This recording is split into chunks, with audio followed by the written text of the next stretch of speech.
আমি ভেবেছিলাম 12 ফেব্রুয়ারি 2026 তারিখে অনুষ্ঠিত ত্রয়োদশ জাতীয় সংসদ নির্বাচনে নির্বাচনী কার্যক্রম সারা দেশের ন্যায় ফরিদগঞ্জেও অবাধ ও সুষ্ঠু নিরপেক্ষভাবে পরিচালিত হবে।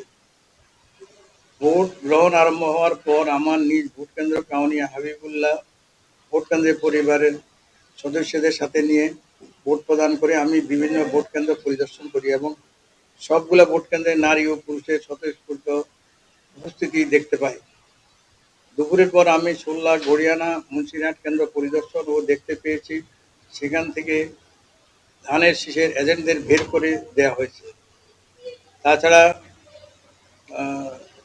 30 বড়গাঁও উচ্চ বিদ্যালয়, 60 গাজীপুর আহমদিয়া ফাজিল মাদ্রাসা, 56 পশ্চিম বাওয়াল সরকারি প্রাথমিক বিদ্যালয়, 54 পাইকপাড়া বালক সরকারি প্রাথমিক বিদ্যালয়, 24 ছোটাইচর প্রাথমিক বিদ্যালয়, 36 চাচনমেঘ সরকারি প্রাথমিক বিদ্যালয়, 83 পূর্ব আলোনিয়া সরকারি প্রাথমিক বিদ্যালয়, 96 চরনামপুর সরকারি প্রাথমিক বিদ্যালয় সহ বিভিন্ন কেন্দ্রে থেকে আমার নেতাকর্মীরা জানান যে প্রশাসন সঠিকভাবে তাদের দায়িত্ব পালন করছেন না এবং চিংড়ি প্রতীকের স্বতন্ত্র প্রার্থী জনাব আব্দুল হান্নান সাহেবের কর্মীরা কেন্দ্র থেকে ধানের শীষের এজেন্টদের হুমকি ও মারধর করে বের করে দিচ্ছে। স্বতন্ত্র প্রার্থীর ইউনিয়নের কেন্দ্রগুলা নিজেদের দখলে নিয়ে তারা বিপুল পরিমাণে জাল ভোট দিয়েছে।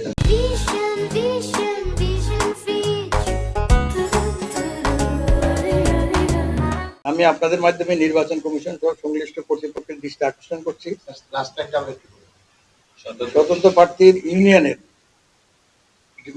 মানে 4 নম্বর ইউনিয়নের কেন্দ্রগুলো নিজেদের দখলে নিয়ে তারা বিপুল পরিমাণে জাল ভোট দিয়েছে।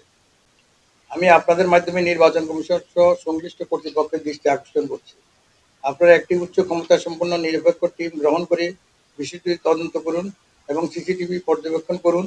ঘটনার প্রকৃত সত্যতা বেরিয়ে আসবে।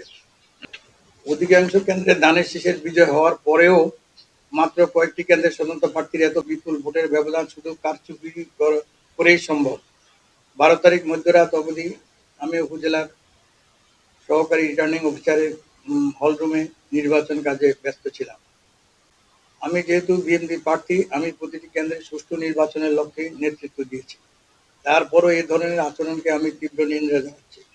স্বতন্ত্র প্রার্থীকে বিজয়ী ঘোষণা করার পরেই আজ গত 2 দিন ধরে ফরিদগঞ্জের বিভিন্ন জায়গায় তার নেতাকর্মীরা অবাধে ধানের শীষের কর্মীদের গায়ে হাত তুলছে, তাদের একজনের 3টি দাঁত ভেঙে দিয়েছে, বাড়িঘর ভাঙচুর করছে, এমনকি এক কর্মীকে খুঁজে না পেয়ে তার 9 বছরের বাচ্চার মাথায় কুপিয়ে পালিয়ে যায় এবং এখনো বিভিন্ন স্থানে হামলা ভাঙচুর অব্যাহত রয়েছে। উপরোক্ত ঘটনাগুলো স্পষ্টভাবে ইঙ্গিত দেয় যে চাঁদপুর 4 আসনের সুষ্ঠু ও শান্তিপূর্ণ পরিবেশ নষ্ট করে ধানের শীষের সুনিশ্চিত বিজয়ের বিরুদ্ধে রুখে দাঁড়ানোর লক্ষ্যে তারা এসব অবৈধ শক্তির প্রয়োগ করে।